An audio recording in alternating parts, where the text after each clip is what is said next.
all of your hope.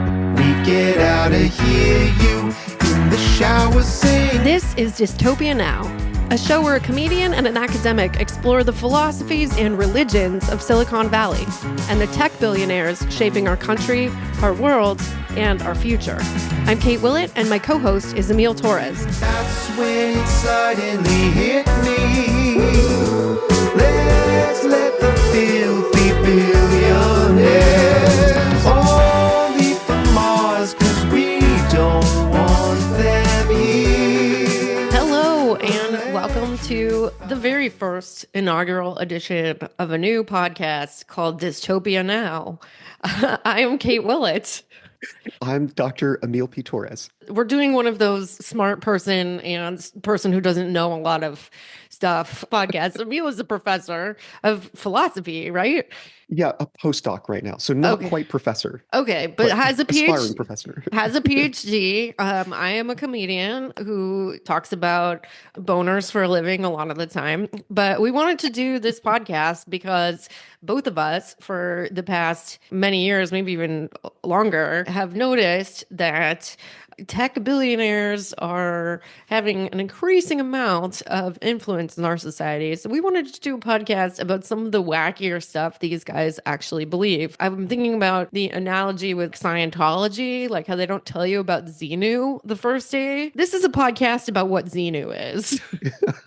Some people have actually referred to some of the ideologies that are embraced by people like Elon Musk as the Scientology of Silicon Valley. Yes. So there is a sort of connection. We'll explore in detail just how incredibly strange these ideologies, these worldviews, basically like a kind of religious vision of what the future of humanity ought to be. Really, really strange stuff. Yeah, it's very, very weird. These people are really trying to create a very specific world, and they have a lot of money. They have more power than ever before in the Trump administration. They are obviously really moving into politics in a way that we haven't seen in the past. And so we wanted to talk about like what kind of world are these guys? And I'm saying guys. There's a couple women in there too, but it's a lot of guys. It's mostly dudes. It's mostly white dudes. It's mostly white dudes. Yeah. If these people are allowed to realize their vision, what world are we looking at? And I think hopefully this isn't a spoiler, but I think we both think it's not a very good one, but it's also kind of funny. So we're hoping that in this podcast, it can kind of give people a better idea of like, what is the battle that we're actually fighting? Like what happens if these guys win, and then also laugh at them a little bit. Yeah. Yeah. I mean, some of these ideologies, they're so, we wouldn't be talking about them if they weren't massively influential. Right? Yes. I mean, the world is just replete with all sorts of bizarre, potentially dangerous worldviews. But the reason that these worldviews are worth focusing on and discussing and critiquing, as well as mocking, is precisely because they're so influential. But it really is, I mean, there's so many aspects of long-termism, which we'll discuss, and transhumanism that it's just comical. Yeah. And they're also like, I know like Emile has done a ton of research on transhumanism, long-termism, but there's also like super wacky shit that some of these billionaires believe, like accelerationism and like the neo-reactionary movement that's happening. Like I think, a lot of people got exposed to that for the first time from this douchebag, Curtis Yarvin, getting profiled in the New York Times. We see stuff that's starting to happen with land. I'll just say it always comes down to a libertarian colony. Where can we create the libertarian colony? Should we create it on the open sea? Should we create it in outer space? Should we create it in San Francisco or a co-working space in Honduras? Yeah, right. Yeah, there's just like a lot of wacky stuff. And so we were thinking about like who's kind of the most relevant of these guys right now. And we wanted to start with what Elon Musk believes, kind of like our backup president, or maybe our shadow president, or however you want to call it. We're recording this a day after a horrific plane crash that may have happened in part because of the cuts that Elon Musk is making. We wanted to talk about major influential billionaire and like what's their Xenu. And we thought Elon Musk would be a great place to start. And we probably will not get through all of it in this episode. So we'll be back with a part 2 soon after this. But yeah, let's start with what kind of ideas is Elon filling his head with? Yeah, let's do it. I mean, it's almost hard to know where to start. I mean, I guess one thing to say is that there are certain ideologies that Musk has been promoting, like long-termism, as well as transhumanism, although I'm not familiar with him having used that term itself. But nonetheless, these ideologies are just massively influential in Silicon Valley. I mean, there's a real sense in which these ideologies are the water that people in Silicon Valley swim in, the air that they breathe. They're just ubiquitous, and they underlie a lot of the projects that are being pursued. The in supply Silicon, that they're high on, the if you will. supply that they're high. Yeah, Yeah, absolutely. I know people may be kind of coming to this with a different level of familiarity, but can you give us the couple minute primer on what long-termism is for people who have never heard this word before? Because I think the first time I heard it, I was like, long-termism, thinking long-term. Oh, surely we mean taking climate change seriously. Yeah. No. Yeah.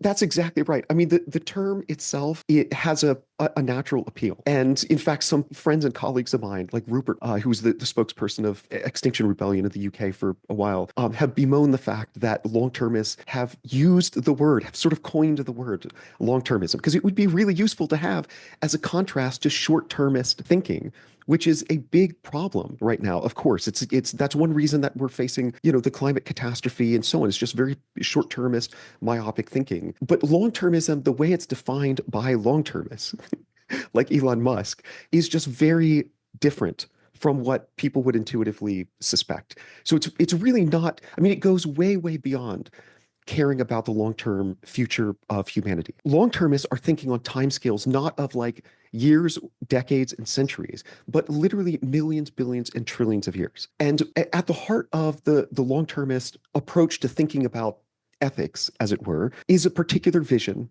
of the longer-term future of humanity. In this vision, which sort of subsumes transhumanism. I'll go into detail about transhumanism in a bit, but transhumanism is basically just the idea that we should use advanced technologies to radically re-engineer the human organism, ultimately to create a new post-human species that is superior to us in every relevant way. I just want to say for a second, I Yeah. know that this sounds like this to people who are listening to this may sound like we are conspiracy nuts, like just sitting in our room with a bulletin board smoking weed, but like this is real. You can look it up. And I'm also thinking about the fact that these guys are like very against someone transitioning their gender, but they're fine with transitioning to robot, I guess. To a new species. Yeah, Yeah. I mean, the other thing I would say about this is, yes, it does. At first, these ideologies sound so bizarre that reasonable listeners might say, surely these individuals, like Dr. Torres, they just don't understand what they're talking, or exaggerating, or this is some kind of hyperbole. But it's not. I used to be in the transhumanist movement, and damn. I was a long-termist. In fact, I was listed recently as the sixth most prolific contributor to the long-termist literature. Yeah. So So you essentially, we've talked about this in the past, and you essentially left this cult. Like you were a semi-cult survivor from this weirdo yes, Silicon Valley movement. I was a true believer for the Yeah. longest time. This long-termist ideology, it has like, it's kind of a mix of tech bros and actual philosophers. Yeah, well, so I would say that within academia, within the field of philosophy, long-termism is dismissed by most philosophers. There's no survey out there confirming this, but my strong impression is that a lot of philosophers think just a non-starter. Yeah. It's really like a sort of reductio ad absurdum kind of argument. Like, oh, if these are the conclusions that long-termists are reaching, then something's gone very wrong with their argument, with their premises. And really the conclusion that long-termists come to is transhumanism plus. So not only should we radically re-engineer humanity, but once we do that, we should go out and colonize the universe as quickly as possible to establish this sprawling multi-galactic civilization throughout what's referred to as our future light cone. So that's just the region of the universe that is theoretically accessible to us. This literally is like, it's sci-fi. It's sci-fi religion. Absolutely. So that you could sort of see why people refer to this as the Scientology of Silicon Valley. Yeah. And so my own first experience with encountering long-termism is, I think, actually listening to you on a podcast before we were IRL buddies. And I think that the example that either you gave or someone else gave was like, it's not about climate change. It's about beating robots in a battle, 10 billion years into the future. Yeah, exactly. So one of the key ideas within the long-termist worldview is this idea of existential risk. And an existential risk refers to any event that would permanently prevent us from creating this kind of techno-utopian world among the literal heavens at some point in the future. So that anything that would prevent us from doing that, from realizing utopia, that's an existential risk. So on the long-termist view, if we go out colonize space, we could create this sprawling multi-galactic civilization full of trillions and trillions of people. And by virtue of the fact that there could be these trillions and trillions of people, literally 10 to the 58, according to one lower bound estimate. That's a 1 followed by 58 zeros. That's how many future digital people there could be. So the value of the future could be absolutely enormous. Yeah. What is the implication of that? It's that mitigating existential risk is way, way more important than anything else. So imagine humanity goes extinct as a result of like a nuclear catastrophe. This happens next year. Why would that be tragic? From a long-termist perspective, it would be tragic for two reasons. One much less significant than the other. The first is that 8 billion people would die. Yeah. But the second reason, which is much, much, much more important, much more profound, is that you'd lose all of these trillions and trillions of future digital people. What this then further implies is that if you have sub-existential risks that don't threaten the long-term future of humanity, the realization of all of these vast numbers of future people, then those are just not that important to the grand scheme of things. And climate change is typically seen by long-termists as one of these sub-existential risks. So climate change is going to be catastrophic. Recent estimates, actually there was a paper that was published I think it was last month from the University of Exeter, estimated that if we reach 3 degrees of warming by 2050, then 4 billion people will die. Holy shit. So almost half the human population. Yeah. It's utterly unfathomable. From a long-termist perspective, though, if you zoom out and you take this broader cosmic view, even the most catastrophic climate change scenarios will be just a little blip. Because climate change, even if 4 billion people die by 2050 and maybe an extra few billion by 2100, that is not going to threaten the long-term future of humanity. We'll be able to rebuild civilization, carry on, and eventually then colonize space. So this is why, from a long-term perspective, like things like climate change end up being sort of minimized or trivialized. And I'm thinking about this from a materialist perspective, and you kind of can't encounter what these guys believe about long-termism without thinking, okay, what's their incentive for believing this? And, for someone like Elon Musk, who we're going to go into in more depth in just a couple of minutes, Elon is a guy that he's the richest man in the world. He wants the most political power, and long-termism is a philosophy that can kind of give a kind of like moral argument for that, where like, if what we need to do as a society is prioritize winning the robot battle 10 billion years into the future, then I guess it makes sense for Elon Musk to have the most money and power because he's the only one who theoretically could make progress on something like colonizing space. So it's like this really complex self-justification that seems to me like it is both about bad people convincing themselves that what they're doing is actually immoral, and also about an attempt to convince the people around them, because they want to do stuff like with AI. We've been having a debate, like especially lately with DeepSeek, of someone like Sam Altman. I'm sure we'll talk about Sam Altman later, but his plan, if he can, I'm skeptical, but his plan is to like invent this technology that is putting billions of people out of a job, that is going to take unprecedented energy usage, that is going to rely on the development of just whole new ways of getting energy, or mass producing like nuclear power, which is going to come with risks, and and I'm sure they're tech, so they're going to want to deregulate it so to cut the corners on safety. Why on earth would a populace agree to let these guys do all that, to let them cause this immense harm? And this stuff, these philosophies that they believe, is kind of like a way that they can maybe convince people about like why that's good. Yes, I completely agree with that. So one way of thinking about long-termism is that it provides yet another excuse for wealthy white people in the global north to ignore the plight of the global poor, to ignore things like climate change and so on. I mean, long-termism says that people like Elon Musk are not only morally excused from alleviating global poverty, for example, but you are a morally better person for ignoring global poverty. Because what is Musk doing instead? Well, he's taking his money and his money is bound up with three, among many other companies, but three companies in particular that are relevant to long-termism: SpaceX, which is supposedly going to get us to Mars.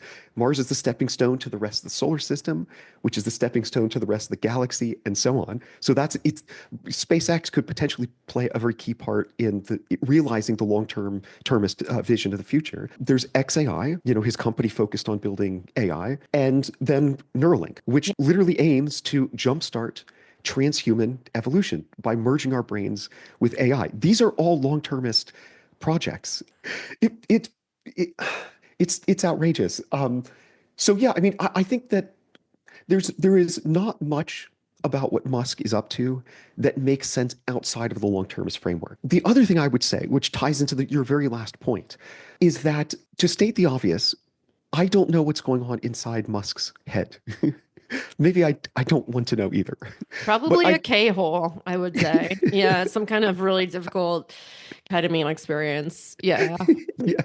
Did you see the clip of him at the inauguration where his eyes are just sort of rolling in his head as Yeah, no, he just I looks so recognize high. that. I look, not to completely discredit myself, but I have been to Burning Man a bunch of times and I know what doing a lot of ketamine looks like. And that man is on a lot of ketamine.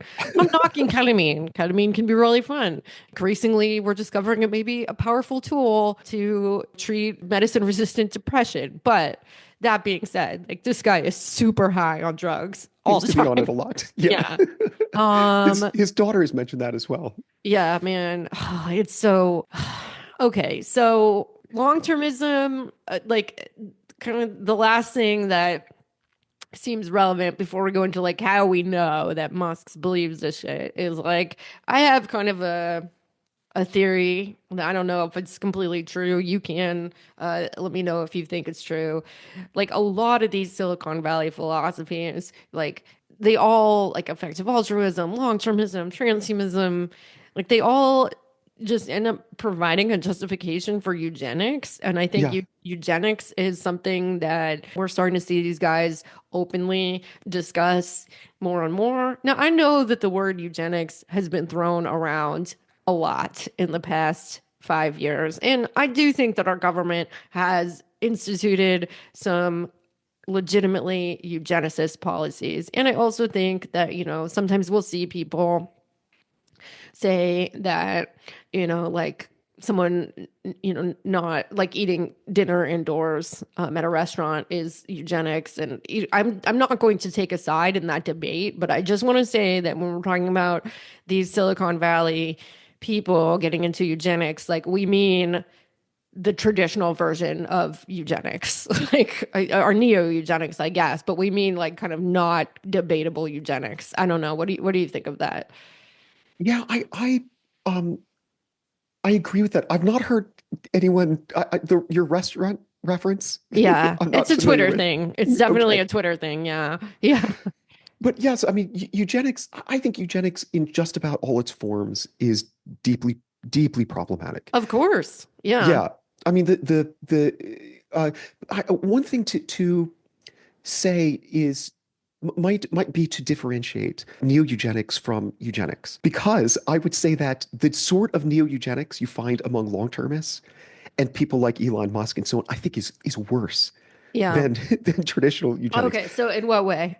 Yeah, so it's in a sense it is eugenics on steroids. Hmm. Because we had gestured at these reasons earlier in the conversation, which is that the old eugenicists from the 20th century who populated all sides of the political spectrum, there were plenty of progressive eugenicists here in the US, Yeah. The as founder well of as Planned Parenthood. Yeah. right, exactly. There are tons and tons of examples. I mean, the Nazis were explicitly inspired by the eugenics program that was implemented in California, I believe in 1909 during the Progressive Era. And they were inspired by that. And in fact, there were doctors, eugenicists in California who were proud that during the 1930s, the Nazis were trying to emulate their program. So Fuck those people. yeah, Yeah. it's really worth like understanding that there was broad appeal for eugenics during the 20th century. But the goal of eugenics, of this old eugenics, was really to perfect the human species. So there's sort of this like range, you could think about this range of human variability, as it were. Yeah. And eugenicists wanted to, on the one hand, to bring the human population up to the highest level of health, of, quote unquote, intelligence and so on, while also preventing us from degenerating. Because there was huge, there were many, many people after Charles Darwin introduced his theory of evolution by natural selection, 1859, good year to remember. And suddenly a lot of people went, oh gosh, if we evolved just like any other species out there, maybe we could degenerate.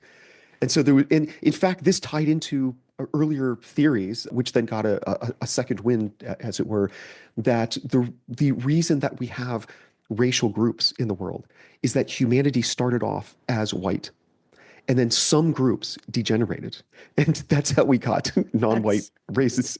Yeah, so just so fucked up. yeah, absolutely. So And I just want to say really yeah, quick, like the old eugenics, the type of eugenics that you're talking about, like that still exists in the world today. Like I think yeah, just a few years ago, we found out that ICE was sterilizing some people. That kind of eugenics has not died. It's very much alive and well, but I would say that like, it tends to be a thing that most people think is bad. yeah, yeah. There was a judge, I can't remember where exactly, who it turns out was offering people convicted of crimes lower sentences if they agreed to be sterilized. This just recently, like the last 5 years or something. So So fucked up. so that version of eugenics is very much still alive. Transhumanism is an interpretation of eugenics. And It is this is what you're talking about as a neo eugenics. exactly, yes. And so this transhumanism is a good example of eugenics on steroids for precisely the reasons that we were hinting at earlier, which is that the goal isn't merely to perfect humanity, it's to create an entirely new post-human species. A species that might take the form of cyborgs, so maybe through Neuralink, some kind of program like that, we could merge our brains with technology. There are these brain computer interfaces, things, devices that we could plug into our brain to access the internet. That's one possibility, but also using genetic engineering, maybe even uploading our minds to computers. So just replacing the biological substrate entirely with, silicon-based hardware. So when I hear you say this stuff and I'm Yeah, thinking about somebody that just maybe has never heard of this stuff before, what I'm thinking is this pretend person in my mind is I think Emile has seen a little too much Black Mirror. Like, how do we know that Elon Musk actually believes this shit? yeah, yeah.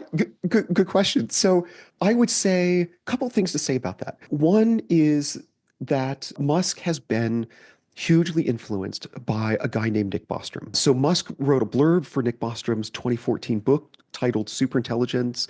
Musk has repeatedly said that we almost certainly live in a computer simulation. This idea of computers that we live in a computer simulation, that has a long history, but it really wasn't discussed by many people until a 2003 paper. I'm almost certain that's the right date. 2003 paper by Nick Bostrom, which I believe is titled "Are We Living in a Computer Simulation?" Something close to that. And the answer is no. Yeah. And so Bostrom presented this argument for why we may very well be living in a computer simulation. And so Musk has just been regurgitating ideas from Nick Bostrom now for a while. The other thing I would say is that this idea of like mind uploading and radical life extension and so on, these are ideas that, as I mentioned before, they are ubiquitous in Silicon Valley. It's just about everybody in Silicon Valley is definitely familiar with these ideas, but beyond that, probably also quite sympathetic. So you mentioned like Sam Altman, for example, he has explicitly said that we will almost certainly be uploaded minds within our lifetimes. That will become a possibility. And he said this in response to an article that was published in the MIT Technology Review, which found that he was one of, I believe it was 25 individuals who signed up with a new startup. The name I can't remember off the top of my head. It would take me just a moment to actually go through the mental files. But he was one of 25 people who signed up with this startup to have their brains preserved if they were to die young so that the brain could be digitized. So that the And creepiness can live on forever. Yeah. exactly right. Yeah. Yes. I mean, even Jared Kushner just a few years ago said we may be the first generation that lives forever. So if anybody wants, like, I mean, this is the stuff of nightmares. Can I tell you like a very quick story Yeah. about this? Okay, so I'm sure we'll get into Peter Thiel's philosophy later on, but I was at the first ephemeral. And Ephemeral was a project of the Seasteading Institute. And the Seasteading Institute was a nonprofit funded by Peter Thiel and some other billionaires. And they were going to try to homestead the open sea. And so I went to this party. I'm like 25 years old. I'm just thinking, okay, this is going to be like Burning Man, but on the river. And I get there and it was like full of just these weirdo libertarians, like mostly men, but there were women and non-binary people too. But everyone there was obsessed with immortality and everyone there felt like it was around the corner. And I remember getting in a conversation with this guy who was like such a dork, relevant to what I'm about to say. This person Yeah. truly really minimal social skills, just an incredibly abrasive individual, was telling me that once they, were able to get a seastead in the international waters so that they could do the libertarian colony there, they were all going to take immortality pills. Everybody was going to become immortal on this boat colony where they're going to farm algae and do libertarianism, mostly in the form of medical tourism. Why? I like that my doctors have been to school, but so he's like, once we take these immortality pills, the chicks are going to become super horny. And I'm like, why is that? And he's like, well, without the stress of death, mortality hanging over them, that fear of existential dread, they're going to be so relaxed that all they're going to want to do is fuck. And I'm just thinking, man, that's crazy because I would only have sex with you if there was a literal gun to my head. Like, I don't think that immortality is going to do anything to improve your prospects at all. But point being, like, I think that these ideas about like immortality, like it's quite pervasive, like from the tech billionaires that are actually leading the adoption of this ideology. So even like regular tech workers, obviously not all of them, but like this immortality idea is like very much the religion in the Bay Area. Absolutely. And I think along with that, there is this idea, which is just standard among these tech individuals, that the future is digital. Yeah. So that's another reason I point to that Musk takes these ideas seriously, takes long-term seriously, takes the long-termist imperative to radically re-engineer ourselves. Ultimately, the problem with the human condition is our biology, right? It's that we have these brains that, our brains are the most complex object in the known universe, but they're also just marked by these inherent limitations, Yeah. which are the result of just millions of years of contingent evolution. Yeah. Our brains are just cobbled together. There's no actual design. And really what we want in the future is to then replace biology. Biology's messy. It's got these limitations and so on. Replace it with computer hardware. That is true liberation. And that is the future. Yeah. And I mean, there's so much wrong with it. First of all, I do want to say, like, in his defense, in Elon's defense, if I was Elon Musk, I would want to replace my biology as well. Like, I've seen that swimsuit picture of him, and that man is a pasty ass motherfucker. I am too, but I mean, there's something very gross about him. So I kind of get why this took hold. I'm not even trying to like insult appearances. It's just his whole everything from personality to looks to everything. He's a really gross guy. So like part of me gets how this idea took hold in some way. But, I mean, it also serves to justify these billionaires putting humanity at a lot of like existential risk, like, using all this energy. Oh, who cares? Like, we don't need bodies anymore. So, like, who cares how high the temperature of the planet is, or if there's extreme weather events? And like, I honestly don't think that they will be able to pull off a lot of this stuff that they think that they're going to pull off. I don't think that 50 years from now or 100 years from now, there's going to be people, at least not a large number of people, like living on Mars. I really don't. I mean, maybe, I'll be dead by then probably if this immortality pill doesn't succeed. So you won't be able to like do an own of me. But like, they're not gonna like. I think a lot of these ideas, like turning everybody into a digital being or moving to outer space, it isn't going to happen. And a lot of the reason that they talk so much about it is to hype their own products. Like when Sam Altman comes out and is like, oh yeah, we're going to have to replace all these jobs and transform the economic system. And it's going to be so fucked up, man. I think it's like, yeah, maybe he really believes that, but it's also to get investors by being like, wow, this guy's building something so powerful. It's going to destroy the world. So like, at least I'm going to make some money in the process. Yeah. I mean, Altman has literally said AI will probably destroy the world, but Yeah. at least we'll have good machine learning companies in the meantime. Yeah. And I'm more or less quoting. Yeah, no, So- I saw that. Yeah. Yeah. And I mean, and also, yeah, I mean, like Sam Altman, like he clearly does believe that, the world is headed to a bad place because this guy personally has his own apocalypse bunker, as like a Yeah. lot of these guys do. So I'm not A saying lot that of they're, them. I'm not saying that they necessarily believe that, but don't believe it, but it kind of reminds me of like some of the hype around like the Joker movie when it came out, Yeah. like where they're like, oh, this movie is so fucked up, it's gonna cause a shooting.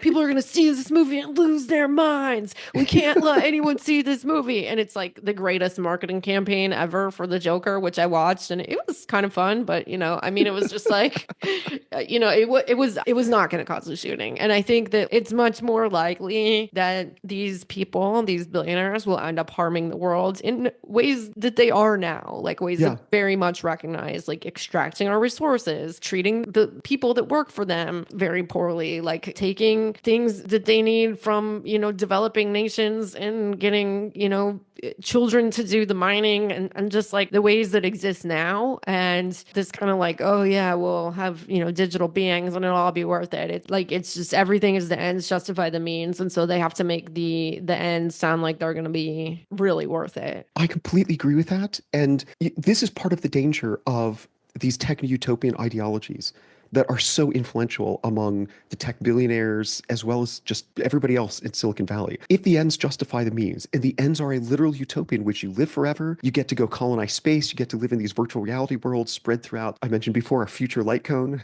that region of the universe that's accessible to us. If those are the ends, if the ends are just infinite value, then what means are off the table. Yeah. It makes perfectly good sense within this particular framework. Yeah. For people like Musk to go, oh, well, I'm ignoring the global poor, maybe I'm exacerbating climate change and so on. So what?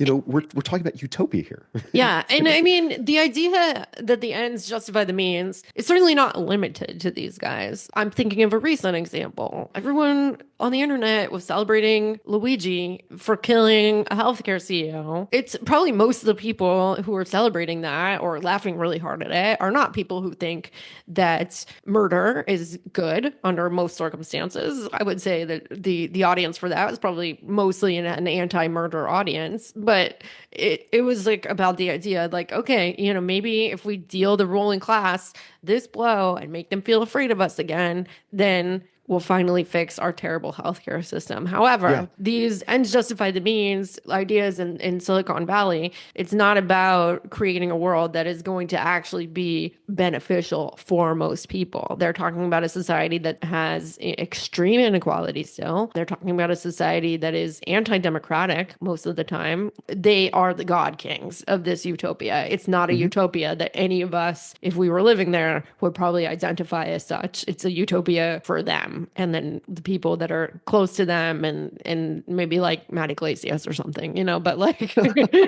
it's not a workers' utopia. It's very different than like the Marxist vision of a stateless, classless, moneyless society where people are free to pursue the things that they find most fulfilling and there's no alienation. It's like it's a highly hierarchical, authoritarian. It's not something that I think most of us would want to go to, even if they pull it off, which I don't think they will. Yeah, so I mentioned before that one problem with utopia is that it tends to lead to a kind of pernicious utilitarian calculus, ends Yeah. justify the means, to quote the words of one scholar. But another potential problem is that at least the vast majority of versions of utopia out there, they are inherently exclusionary, right? Somebody's always left out. You might argue that that's not always a bad thing. So Christian might say, yeah, sure, non-believers, the unrepentant and so on, they're left out of utopia, of paradise, of heaven. That's not a bad thing, right? Maybe a Marxist would say, okay, capitalists are left out of this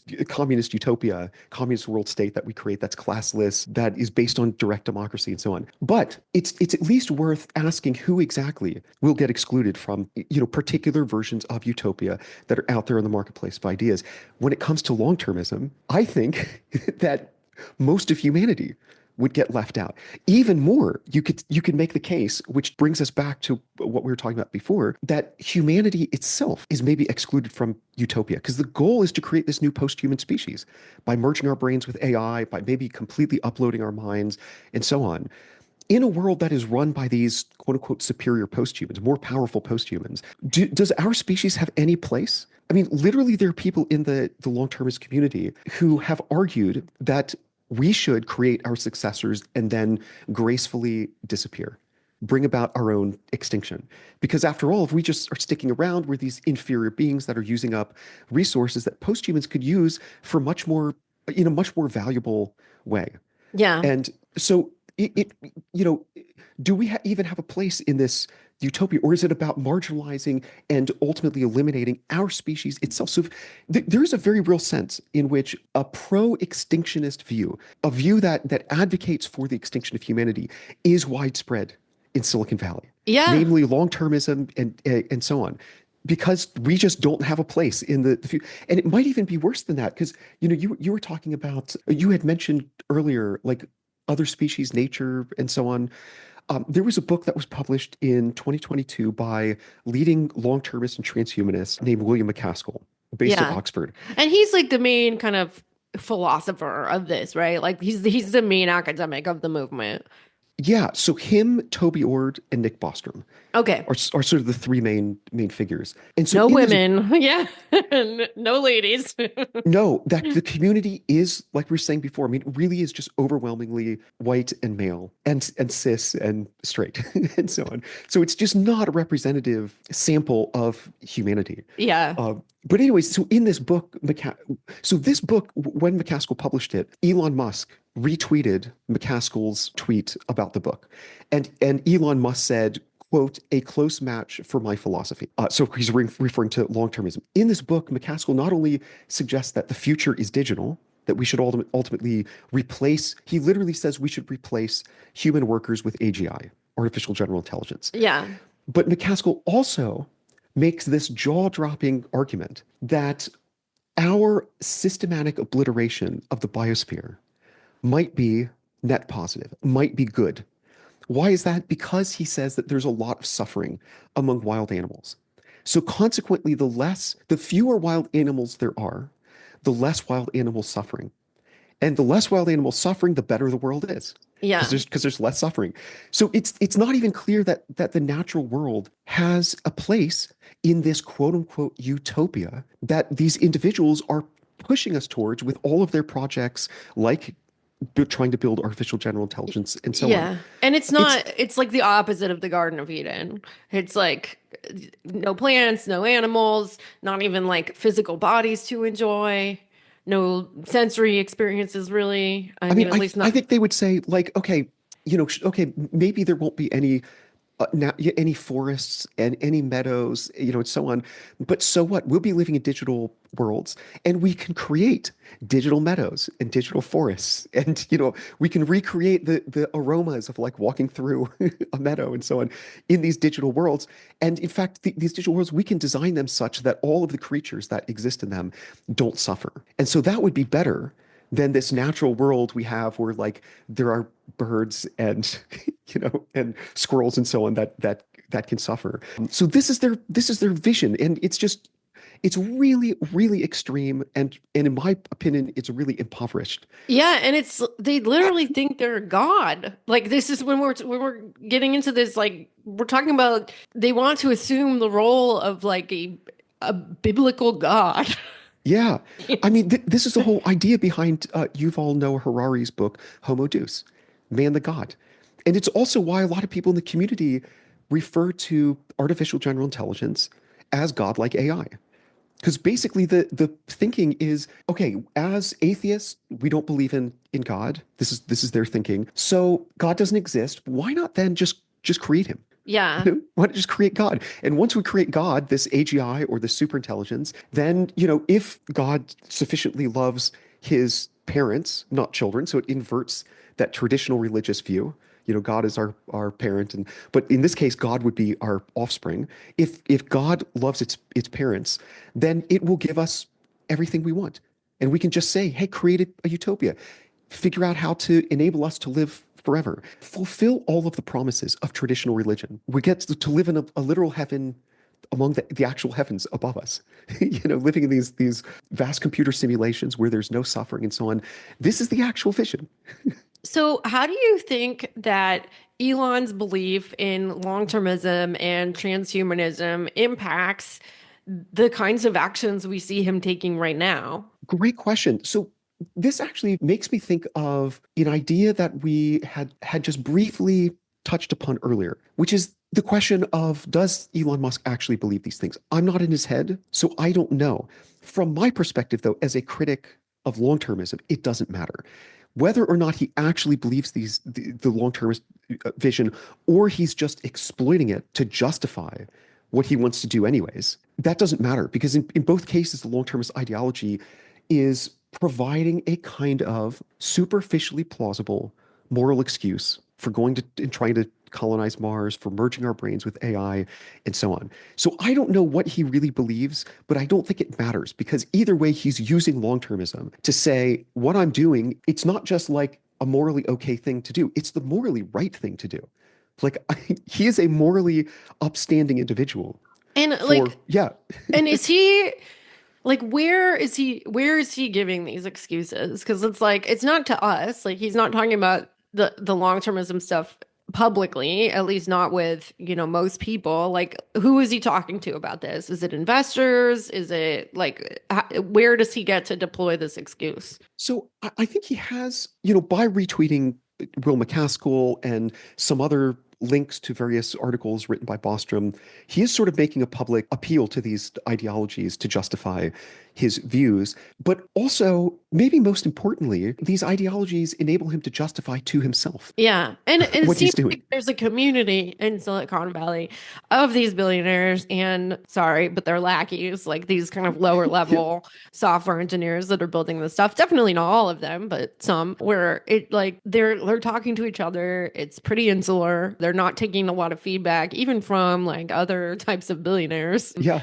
And it's like the venture capitalist community and the tech community they're kind of having this insular conversation about the direction that they want the world to go and what we should do to achieve that. And like it's not an open debate. It's not something that the rest of us get to really participate in and say like, hey, that's weird as hell. I actually like having a body. Like Yeah. being Yeah. being sad and sick is worth the experience of giving someone a hug. And I don't actually want you to kill every animal on the planet. I really like my pets Yeah. and the forest. And it's like they're kind of on this trajectory to try to, achieve this vision that they're all hyping each other up about. And it's like something that isn't even really known to most people until we see these instances popping up of these guys doing something that's like really fucking weird. And people are like, well, why are you doing that? I mean, also, it's just worth adding here maybe that because of their utopian thinking, a lot of people who imbibed the long-termist, poison, whatever, they don't really discuss or acknowledge that post-humans would also have their own limitations. And like no matter what mode of existence we take, no matter what form of being we take, there's always going to be some kind of limitations. And just to point out one potential drawback of becoming like an immortal post-human, it's not implausible that if in a post-human world, maybe there could be political dissidents who are captured. And since one's life could be extended indefinitely, that these individuals end up in prison, not for years or decades, but for millions and millions of years. That's like a plot of a Black Mirror episode. Yeah. Yeah, right. So you can imagine somebody being tortured, for like the reason I'm saying this is that the possibility of post-humanity opens up space for these sorts of horrors to occur. And there isn't much discussion because there's just this kind of groupthink. There's all these people in Silicon Valley who all have the same worldview. There's nobody there to actually challenge them. And, for all of their whining about wokeness and ideological, homogeneity in universities and so on, there is extreme ideological homogeneity in Silicon Valley. And there aren't these critics there to point out like, oh, that's a really like weird idea. And they're Like, brutal towards their critics, right? Like, I know that you and I have talked a little bit about when you left the long-termist movement, there was a bunch of people that were harassing you and I think they're not kind to the people that criticize them. They're not engaging in good faith with the people who have some very understandable concerns about these ideas. I got many threats of physical violence as a result. And you're just like, I know, because I've gotten threats from like these like tech people before, and I'm just like, I'm thinking about it, and I'm like, I'm so much more scared when I get threats from like the right wing guys. When I get threats from like tech dudes, I'm like considering in my mind, I'm like, I think I could beat you up. Like I'm only 5'1" and I'm a woman, but I'm pretty sure I could kick your ass. Not really, because a lot of them like they would just get revenge politically or whatever. But it's just like there's no tolerance for criticism, and we can see this behavior even in Elon, the way that he acts towards his enemies. Yeah, absolutely. And they have an argument for that, which is that even if there is a low probability that their vision of the future is accurate or will come to pass, even if there's low probability, the amount of value that is associated with that particular vision is so great that if you take that amount of value and you multiply it by the tiny probability, you still get a huge number, right? So they're going to say, oh no, we're not certain about our view, we're not dogmatic, but they do this calculation, which is that the stakes on their view are so high that even if there's a tiny probability that they're right, you still get a huge number. Does that make sense? Yeah, that makes sense to me. They're calculating basically expected value. That would be the technical term. Yeah, no, it's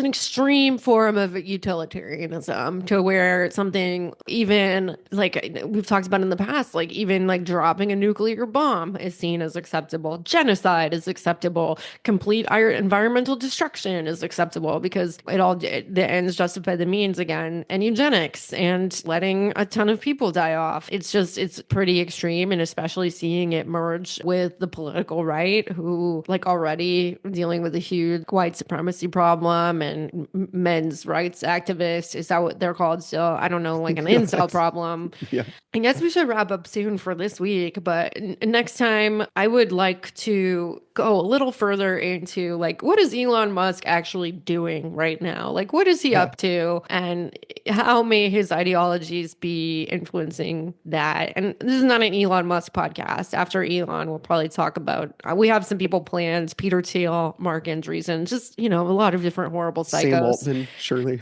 Sam Altman, yeah. Oh, man. We can go into like Elon Musk's beef with Sam Altman. That's kind of an interesting one. This has been really fun. Any other things that we should say about this before we wrap up this week? No, maybe one last thought. Okay.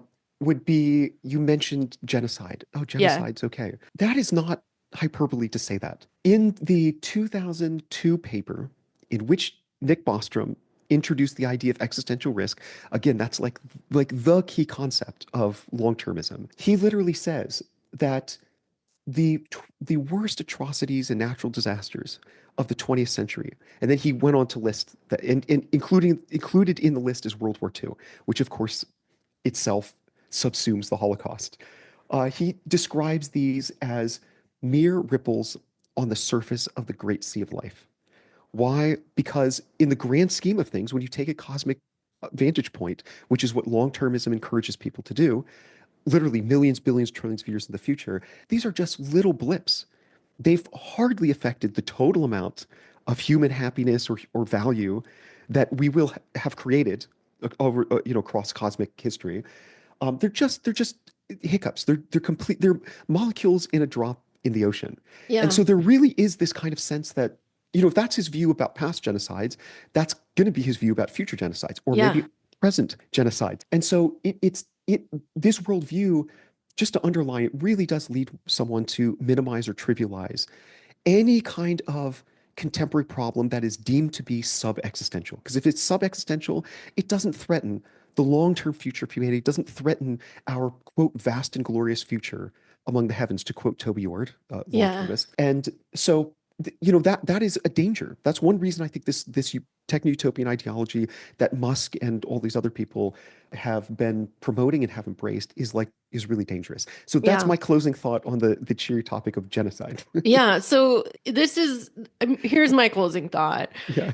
Part of the reason I wanted to do this podcast specifically is because we all see the damage that billionaires are doing to our country, to our worlds. And that's not a new thing. There's always been a ruling class fucking shit up. But I don't think that these guys, these tech billionaires, really fall in the category even of regular shitty billionaire, because the goal of a regular shitty billionaire, all billionaires, is to enrich themselves and to gain power. And that's not new. But the thing about these tech billionaires is that it's all that plus a kind of religious fanaticism. And so we wanted to explore what is that religion? And it varies by person, but there are common threads. I think the society that these guys want to create is very much, there's an ideological project, I guess I'll say. And it's more than just maximizing profit. Yeah. It's funny and weird to think about, and it's also scary. So anyway, we hope that you have enjoyed this or learned something. And this is a brand new venture for us. So please subscribe and follow us on social media. And we're going to keep going and be back with part 2 of Elon Musk. Thank you so much. Dystopia Now is a co-production of Emile Torres and Kate Willett. Our theme song is Hunger Strike by Emile Torres. We have no outside funding or advertising, so if you can become a contributor on Patreon, we deeply appreciate your help keeping the show going. We are a brand new podcast, so please rate and review us on your podcast platform of choice, and we'd love your help getting the word out. Thank you so much.